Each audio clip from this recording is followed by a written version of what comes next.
Fang Daxang and Fang Chunyi soon reach the entrance of the unclaimed dungeon. The rest of the troops get there too and say that they rushed here after being notified and that the others are right behind them as well. Fang Daxang tells Fang Chunyi that they should not waste time. Then, he enters the unclaimed dungeon. While Daxang is in the dungeon, Chunyi crushes an object between his fingers and enters the dungeon as well. The troops try to enter next, but they are unable to do so because the seal has been re-established.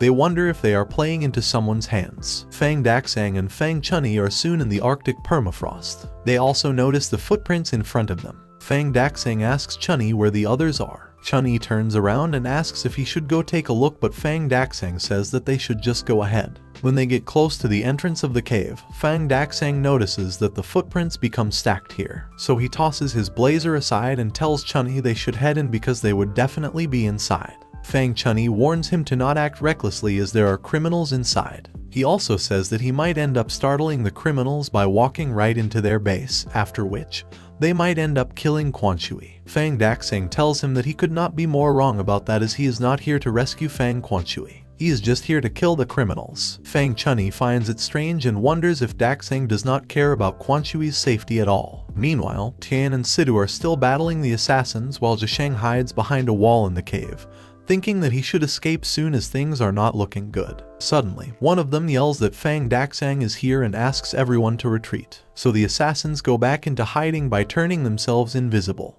Daxang races through the cave while punching everything in his way. He soon reaches the place and sees that Fang Quan Shui is being held hostage with Tian and Sidu standing in front of her. Tian and Sidu are both surprised to see him. Fang Daxang says to Tian that he did not expect to see him here. Chunyi says that it was Tian who took Fang Quan Shui hostage, and Tian asks him what he is talking about. Fang Chunyi then tells Quan Shui to not be afraid as they are here to rescue her. She shakes her head to tell him that he has got it all wrong. Sidu also tries to tell them that it must all be a misunderstanding. He explains to him that they just met her here and that they are not her abductors. Fang Daxang then asks him if he is the brat from the Sidu family. He then asks him if the Sidu family is involved in this as well. Sidu tells him that is not the case and asks him to listen to him. However, Fang Daxang activates S-tier physical strengthening and charges at Tian and Sidu. They both try to dodge his attack. Sidu throws flames at Fang Daxang after asking Tian to dodge it. Daxang lands a punch at Tian through the flames, which makes Tian's sword to break off into pieces. Tian falls back and Sidu asks him to quickly use Sword Wind. Tian first uses up the defensive gloves, which would enable him to nullify the damage from a single physical attack. Then, just like they did before, Tian and Sidu use a combination of flames and Sword Wind to create a tornado, which manages to trap Fang Daxang in it. Fang Quan Shui watches this with fear but thinks that he should be alright. Suddenly, Daxang sticks his hands out of it and grabs Sidu and Tian by their throats. He closes in on them to punch them but spits blood instead. Quan Shui watches this and wonders if his illness is striking again. However, Chunyi watches everything in satisfaction. As Tian and Sidu watch Fang Daxang cough out blood, they wonder what happened and if they hurt him that much. Fang Daxang turns towards Chunyi and asks him why he is not doing anything about this. So Fang Chunyi says that he would help and walks towards him menacingly. All of a sudden, laser beams shoot through Fang Daxang's chest, and he soon falls to the ground. He realizes what Fang Chunyi has done and asks him if he is siding with Tian as well. Fang Chunyi says to him that him siding with Tian would be such a joke. He also says that they would be killed right after he kills him. After saying this, Fang Chunyi uses the beams to bring him down, but before the beams can pierce him once again, Fang Daxang punches it and blocks it from touching him. He then closes in on Fang Chunyi and is about to attack him, but the hidden assassins soon show themselves and stand beside Fang Chunyi. Then, Fang Chunyi tells Daxang that he is the only one that can still manage to stand after being hit by that skill. Fang Daxang then notices that the guys behind Fang Chunyi are from the Cayenne family. They use a skill called Magnitude Rise, which causes Fang Daxang to fall to his knees. He then asks them why they are betraying him. Tian and Sidu are now faced with defending themselves against Fang Chunyi and his assassins. One of the assassins tells Fang Chunyi that they would take care of Sidu, and Tian and asks him to just focus on getting rid of Fang Daxang. Tian slashes his sword at the assassins while Sidu fights them off without any weapons. Fang Chunyi stands in front of an injured Fang Daxang. He uses the beams to attack him again, but this time, it is stopped by Zhisheng, who uses his Shadow Taunt skill in order to stall Fang Chunni's attack and prevent Fang Daxang from being hurt. Everyone in the cave wonders what is going on as they are not able to control their movements. The beams that Fang Chunni sent his way also change directions and head towards two of the assassins instead and kill them both after causing an explosion. Both Tian and Sidu praise Zhisheng for helping them out and doing a great job. Zhisheng then says that he might have just been shadow taunting, but he's going to need a few days of rest again after this. Fang Chunni is taken aback by what he just saw, and he wonders who this guy is, where he came from, and how he was able to acquire such a skill. Using their powerful flame and sword wind combo once again, Sidu and Tian send a flame tornado towards Fang Chunni. However, the beams that Fang Chunni shoots are able to block their attack and are then shot back towards them. But they both manage to dodge it in time. But this causes the rocks on the ceiling of the cave to shake and loosen, right above where Fang Quanshui is seated. As the rock is about to fall, Fang Quanshui closes her eyes and braces for the impact, but Fang Daxang prevents the rock from falling on her. Sidu then unties Fang Quanshui just as Fang Daxang falls back down. Fang Quanshui angrily asks Fang Chunni why he is doing this. Fang Chunni says that all that will be known is the demise of the Fang family's master and his daughter in the hands of the criminals. Fang Chunni says that his plan is to tell everyone that the Fang family master and his daughter were killed by the criminals, and Chunni could not arrive in time to help them and inherited everything in the Fang family. Chunni sets off his laser beams again, but this time, he aims it directly at Fang Quanshui. She stands right in the path of the beams, but Zhisheng quickly uses Shadow Taunt again to stall the attack. The beam changes direction and is now headed towards Zhisheng, but Tian pushes him out of the way in the nick of time. Since Sidu realized that he has just been a pawn in Fang Chunni's conspiracy, he decides to get back at him by throwing flames at him. Fang Chunni dodges the attack easily and mocks Sidu for trying to hit him with such a slow move. He then says to them that even if they dodge all of his hits, it won't take long for the cave to collapse. He says that he would blast the entire cave and bury all of them with it. Sidu gets mad and asks him why they should be buried alongside someone like him. Fang Chunni says that he would be able to escape as the Cayenne family will soon come to his assistance, and any injuries he gets would just be honorable scars from battling the criminals. Tian says to Zhisheng that he doesn't want to end up under a pile of rocks, so he asks him if he has any plan. Zhisheng says that in their current situation, the cave would definitely collapse if they attempt anything too powerful. And even if they both were lucky enough to escape, those who would have trouble moving like Fang Daxang would die here, and they both would end up becoming Fang Chunni's perfect target of accusation for his crime. Sidu says that it seems like the only option is to get rid of Fang Chunni. Zhisheng says that for once, Tian and Sidu are able to agree on one thing, so he now has a plan. Fang Chunni notices them talking amongst themselves and he asks them what they are babbling about. All of a sudden, Tian leaps towards him and Chunni calls him trash for trying to come at him. He tries to stop Tian, but Zhisheng uses Shadow Taunt skill and deflects the direction of Fang Chunni's attack. And Tian uses this opportunity to nail a perfect right uppercut on Fang Chunni. However, he dodges it easily and says that even though he is not an expert at close combat, there is no way a weak punch like that would hit him. This enrages Tian and he jumps at Fang Chunni and grabs a hold of him. While Fang Chunni is wondering what Tian is trying to do, Sidu uses Sacred Eruption. Fang Chunni knees Tian in his stomach, but Tian doesn't let go. Tian tightens his grip on him and asks him how he is going to escape now. Fang Chunni tells him that he is crazy and trying to bring them down together. Suddenly, the ground beneath them erupts and blows up. For a moment, it seems like Fang Chunni is surrounded by the flames, but he soon straightens up and mocks Tian for being an F-tier and trying to bring him down. Tian comes up behind him to grab him after using the substitute puppet skill which he had received as a reward earlier. This skill would enable him to withstand 9 fatal injuries. The remaining count that he can use for the skill is 7. Tian tells Chunni that fire-based attack will never shatter the cave and asks him how many more strikes he would be able to endure. He also says that he does not mind using up the substitute puppet count so they could go at it again. Fang Chunni faces Tian and is about to punch him, but Sidu comes to the rescue by sending a giant swirl of fire towards Chunni. After making it out of it with much difficulty, he says that not even he could withstand these continuous strikes. He then says that no one would leave here alive and prepares to kill them all, but Tian sneaks up behind him to punch him so hard that he falls at the other side of the cave. Then, there is a loud explosion that takes place. Meanwhile, the assassins who are waiting outside hear the sounds and explosions coming from the cave. One of them says that it is time for them to start acting according to Fang Chunni's plan.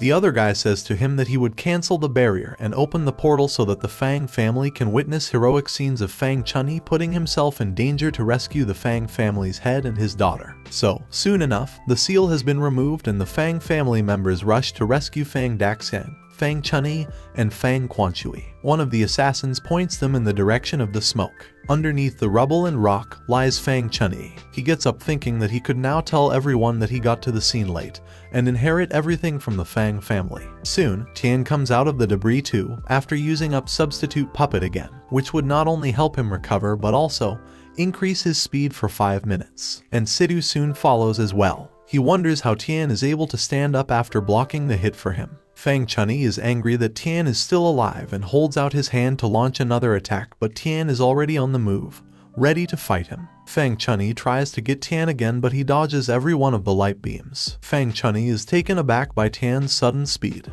He wonders what skill he used to increase his speed. Then, Fang Daxang, Zhisheng and Fang Quanshui also get up from the debris of the cave. Fang Chunyi notices this and tries to kill both Zhisheng and Quanshui by aiming his light beam at them. Tian races towards them in order to block the attack and saves them both. In the aftermath of blocking the attack, Tian is seriously injured and Chunyi says that he only did it because he knew that Tian would rush to block it. Fang Chunyi raises his hand to the sky in an attempt to kill Tian with the light beams once and for all. A huge explosion is heard and Tian is still standing despite having both his arms cut off and a gaping hole through his torso. Fang Quanshui and Zhisheng watch him worriedly while Fang Chunyi is glad he has finally brought Tian down. However, Tian uses up Substitution Puppet again and his body regenerates to its former healthy state. Chunyi is stunned to see that Tian was able to recover so quickly, and since Tian was willing to sacrifice his life for Fang Quanshui, she is overcome with the will to help him and protect him too. So when Chunyi gets ready to attack again, she runs and stands in front of Tian and creates a ball of energy to protect them from Chunyi.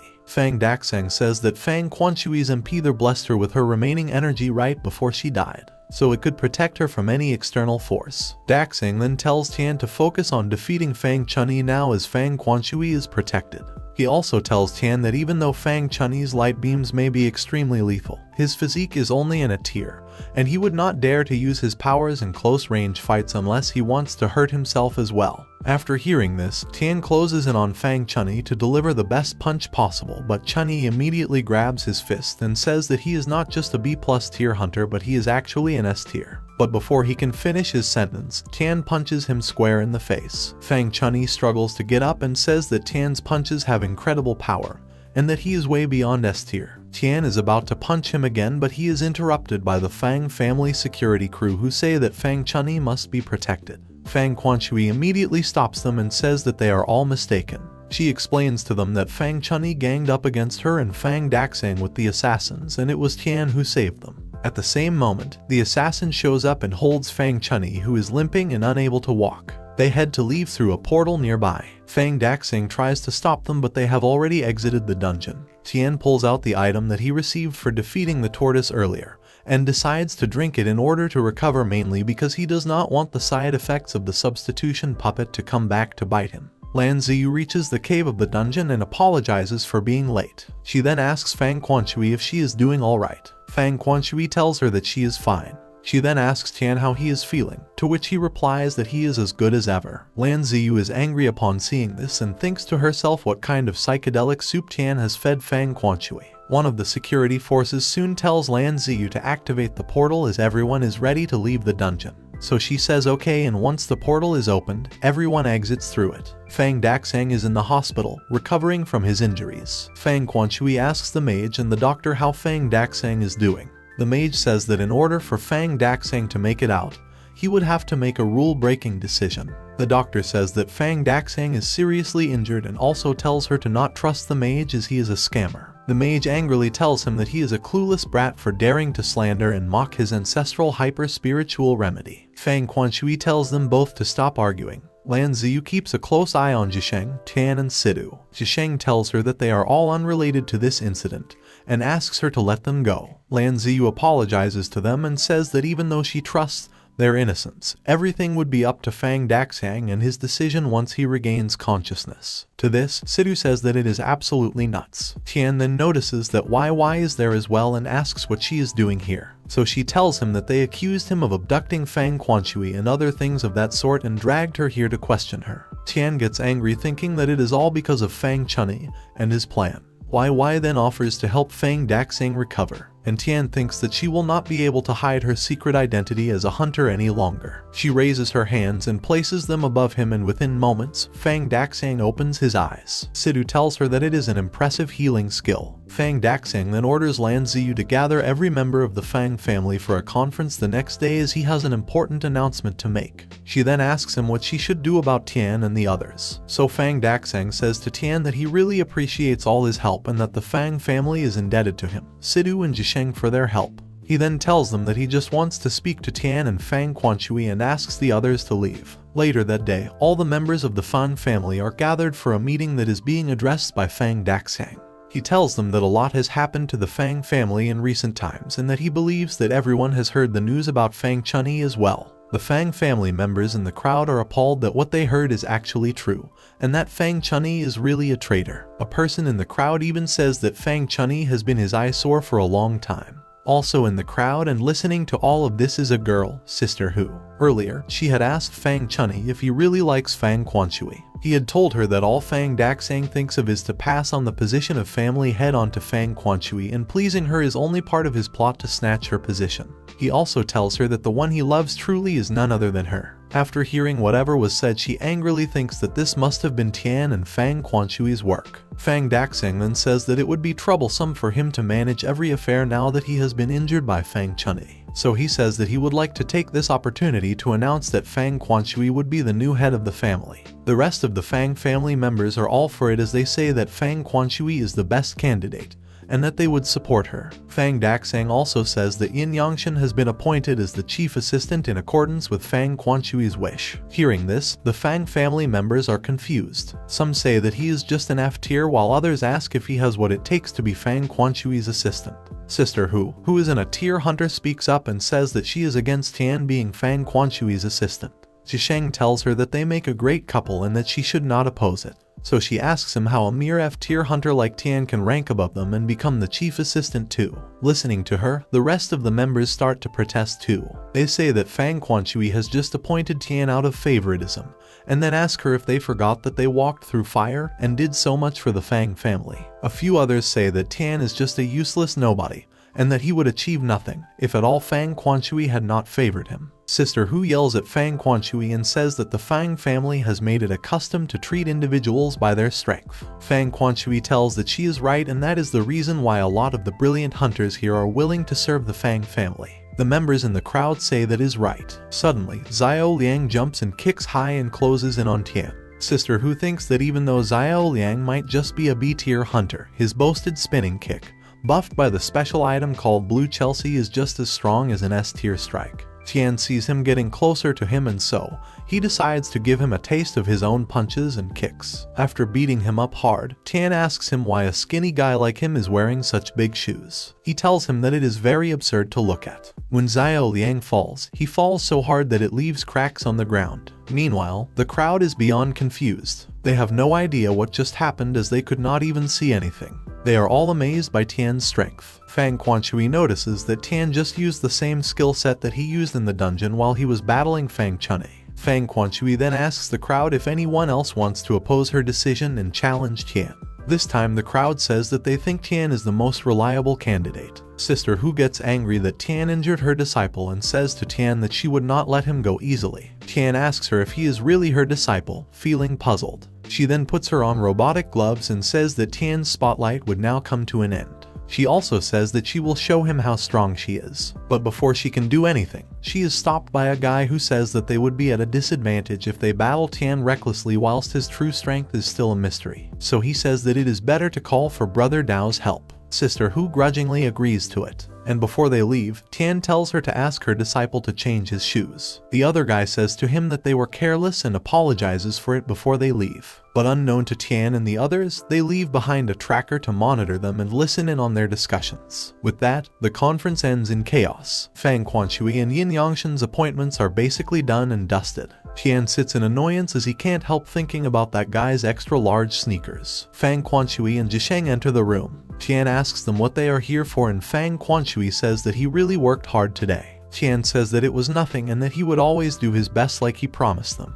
Tian then asks Zhisheng if there is anything he would like to tell him since he followed him here. But Zhisheng says nothing, so Fang Quanshui tells Tian that she has been thinking of discussing something with him. And Zhisheng says that great minds think alike. Tian says that he has something to ask too and asks if anyone could explain what an unclaimed dungeon is. Fang Quanshui is glad to teach him and says that they would start from the beginning. Fang Quanshui begins to explain to Tian about how dungeons in the world are home to limited resources. In Country X, the majority of dungeons are controlled by the government. Tian asks her if the civilization led by the Fang family is doing something similar. Fang Quanshui says that is right, but such an identity has been proved to be a double-edged sword. She talks about how dungeon resources are accessible by civil organizations like them, but they are entirely down to the allocation by Country X's government, which is based on a fixed quota. And over time, the existing dungeons get completely exploited and new ones start to spawn. So with the quota fixed, the gain in dungeon resources had been going downhill for many civil organizations. So she says that is why they need to explore newly generated unclaimed dungeons. Zhisheng also says that unclaimed dungeons are free from influences and boast a wide array of unknown resources. Tian says that he is really not interested in all of that. This leaves Zhisheng and Fang Quanshui very confused. Zhisheng throws the maps in his hand and says that he gathered all the maps of unclaimed dungeons just for this occasion.